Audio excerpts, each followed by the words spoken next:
Hello everybody, my name is Caitlin and welcome back to my channel where we discuss all things horror and horror related. And today, of course, we are going to be talking about Texas Chainsaw Massacre 2022. I'm going to try to keep this a non-spoiler review, but there may be some minor spoilers here and there, so just keep that in mind. So I have to say I was not looking forward to this film. I've mentioned in other videos that I'm not a big fan of this sequel reboot trend that's happening in the horror genre. And none of the trailers that we got for the film persuaded me either. The few trailers that we got made it seem like this was just going to be a Halloween 2018 knockoff. And for the most part, this film was pretty on par with my expectations. I didn't hate it, but I certainly didn't love it either. The film follows a group of young, rich influencers. They live in Austin and they've made the decision to buy up this tiny Texas town called Harlow. And their plan is they're going to come in and renovate it and make it this sanctuary for other young, rich people like themselves who are tired of the hustle and bustle of city life. And while Harlow is mostly a deserted town, there are a few stragglers still living throughout. And of course, one of these stragglers is Leatherface. Just to give some context to my relationship to the franchise, I'm a huge fan of the 1974 Texas Chainsaw Massacre film. It was one of the first horror films that I watched when I started getting into the genre. I remember my mom rented the VHS for me along with The Exorcist, and I did a back-to-back screening of Texas Chainsaw and The Exorcist in one night and was messed up for weeks after. As for the sequels, there are a few that I enjoy. I have a lot of fun with Texas Chainsaw Massacre Part 2. I even really like Part 4, The Next Generation, with Matthew McConaughey and Renee Zellweger. And the 2003 remake is probably one of the few horror remakes that I really enjoy, and I like the prequel to that film as well, The New Beginning. As for the other films in the franchise, I'm either not a fan of them. I don't remember being a big fan of Texas Chainsaw 3, although it's been a while since I've seen it. And as for some of the newer releases, such as Texas Chainsaw 3D, I honestly haven't watched them. I might go back and watch them at some point, but I remember when they came out, the trailers did nothing for me, and then just hearing all the bad reviews that were coming in, I just decided to skip those films. So Texas Chainsaw isn't one of my favorite franchises, but there are certainly films within the franchise that I really enjoy and have a lot of fun watching. And sadly, Texas Chainsaw 2022 is going to go in the pile of films that I am not the biggest fan of. I think the biggest problem I had with this film is it felt like they were trying to throw in all these current social issues. You have characters bringing up gentrification, you have environmental issues, you have racism, you have gun violence. And all these things are thrown in there, but they're not explored in any depth. Characters just bring them up in exposition dialogue that's poorly written, and then that's as far as they go. So it's unclear to me how all of these issues relate to the plot of the Texas Chainsaw Massacre. Obviously, in the original film, Tobe Hooper was pulling on a lot of the social and cultural upheaval of the early 1970s. You had things like the Vietnam War that was going on, you had the oil crisis, and he was using all of these issues as inspiration for the Texas Chainsaw Massacre. And the original film is really his representation of the darkness that he saw in the American psyche at the time. And I find that to be a more effective form of storytelling rather than having characters come in and just say what the issues are in clunky dialogue and then never do anything with it beyond that. And that's a problem that I have with a lot of these modern horror films. They just want to explain everything through exposition rather than having the characters and the narrative and the horror elements speak for themselves. I know some people are complaining that this new film is too woke, but I don't know that I would really call it woke. I'm not sure what the message is here. Tonally, it feels all over the place. It feels like they're trying to have an anti-gun message. The film centers around these two sisters who are the protagonists, and you find out that the younger sister was a victim of a school shooting. And so that's brought up here and there throughout the film. So It does feel like they're leaning towards an anti-gun message, but then by the end of the film, that message is undermined because you have characters grabbing guns and using them to defend themselves against Leatherface. And throughout the film, I was never sure how I was supposed to feel about these characters. On the one hand, you have these influencers that are presented as assholes, and we're not supposed to like them. And this is going to be a little spoilery, but they show it in the trailer. That scene on the bus when Leatherface comes in and you have all the influencers that are holding up their cell phones, and you have the one guy that says something stupid like, try something and you're canceled. And then Leatherface just goes on a rampage and is tearing all these influencers apart. Because the film presents these characters as annoying jerks and the killing is so over the top, it feels like the film is giving you permission as a viewer to take pleasure in watching these characters get torn to shreds by Leatherface. Yet, as this is happening, the younger sister, who is a victim of gun violence, she's in the bus and she's cowering on the floor hiding from Leatherface, and then the film cuts to flashbacks of her in high school watching her fellow students getting shot and killed. It's real life violence, it's real life trauma. And so I wasn't sure how to feel throughout this scene. On the one hand, you have this very over the top killing of these annoying characters that feels like we should be having fun with it as viewers. But then on the other hand, the film is talking about very real, very serious issues. And so I just don't know how to feel. Do I root for Leatherface, or is he the bad guy? Do I root for the influencers or not? And it's okay to keep the audience guessing, like, do I like these characters or do I not? But the film doesn't earn that because the writing is so bland and all the characters are two-dimensional. They don't really have any personalities or motivations. You don't really get to know them. Most of the characters are just there to be killed, and that's it. And as far as Leatherface goes, I guess his character is okay. The Leatherface in this film doesn't quite feel like the Leatherface in the original film. And the backstory of Leatherface is also a little questionable.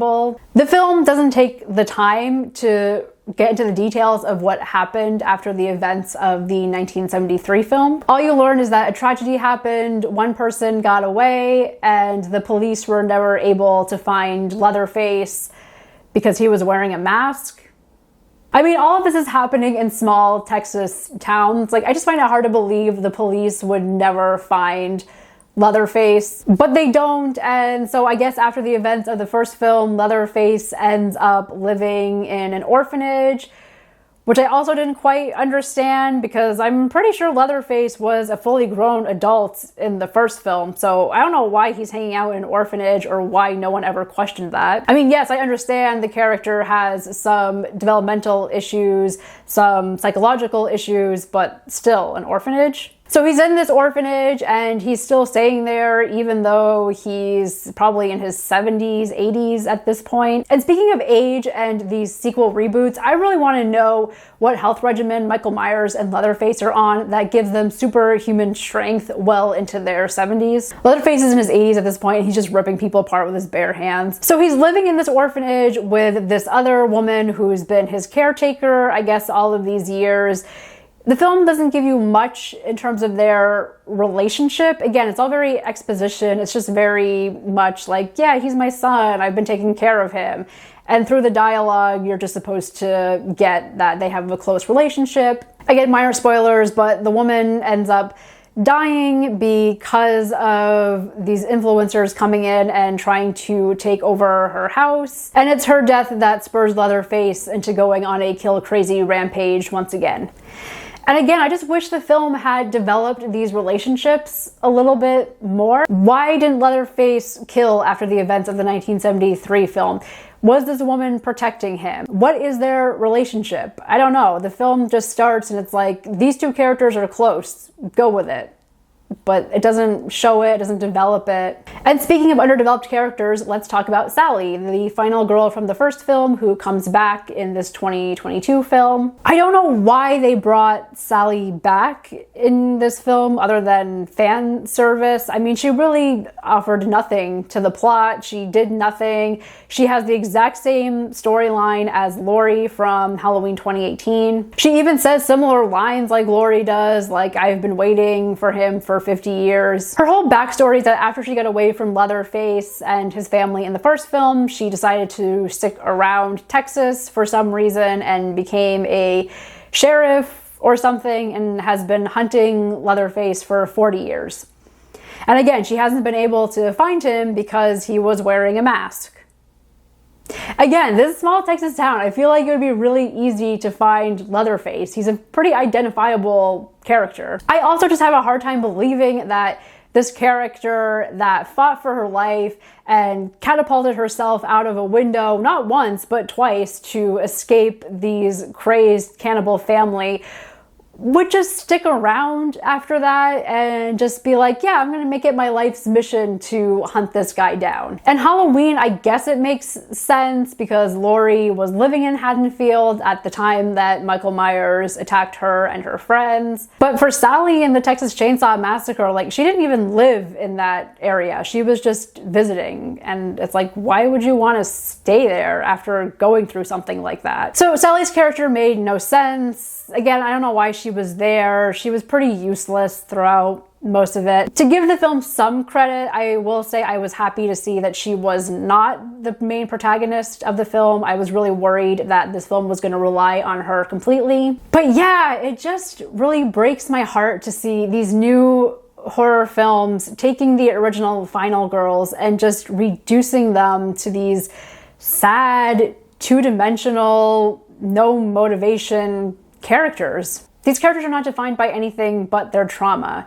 And it's just sad to see, especially since I grew up with these characters and I really admired them for being strong female protagonists. And I understand that everyone's gonna react to trauma differently, but in these films, it just feels so over the top. So yeah, overall, the film didn't really work for me. Yes, it is very gory. There's a lot of kills in it, and the kills are very over the top, which again, I could have had fun with, but because the tone is so all over the place, at some points it wants to be goofy and silly, and then at other points it wants to be serious, and the writing isn't strong enough to bridge these two elements together. And also, I'll say this is a personal nitpick, but you can tell that the blood and gore in this film is mostly CGI.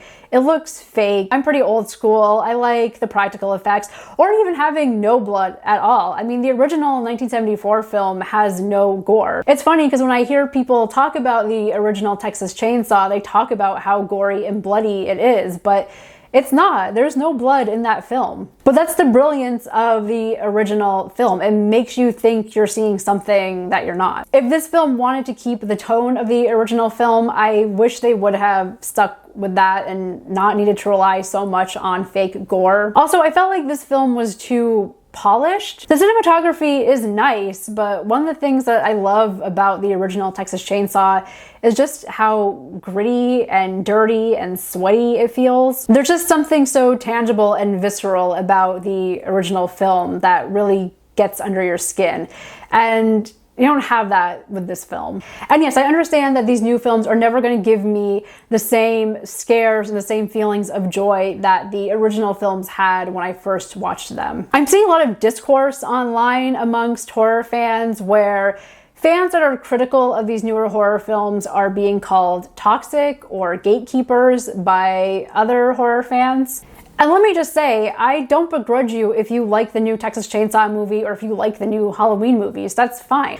But I'm also seeing a lot of people online excusing the bad writing and bad filmmaking as, well, it's a horror film or it's a slasher film. What do you expect? We all have bad horror films that we love. As horror fans, we can be very forgiving. But just because we've been forgiving of films in the past, I don't think that's an excuse for these newer films for having poor writing, for having poor filmmaking, for just being tonally all over the place and not keeping consistency with the other films of the franchise. And when you think about it, a lot of the films that we love, a lot of the films that have spawned all these franchises, whether it's the original Texas Chainsaw or Halloween or Nightmare on Elm Street, These are not bad films. A lot of films that we love, that we consider classics, are not bad films. They have good writing, they have good character development, they have good tension and scares. Again, I don't criticize you if you like the new Texas Chainsaw film or the new Halloween films. I don't think it's fair to criticize people that like these new films.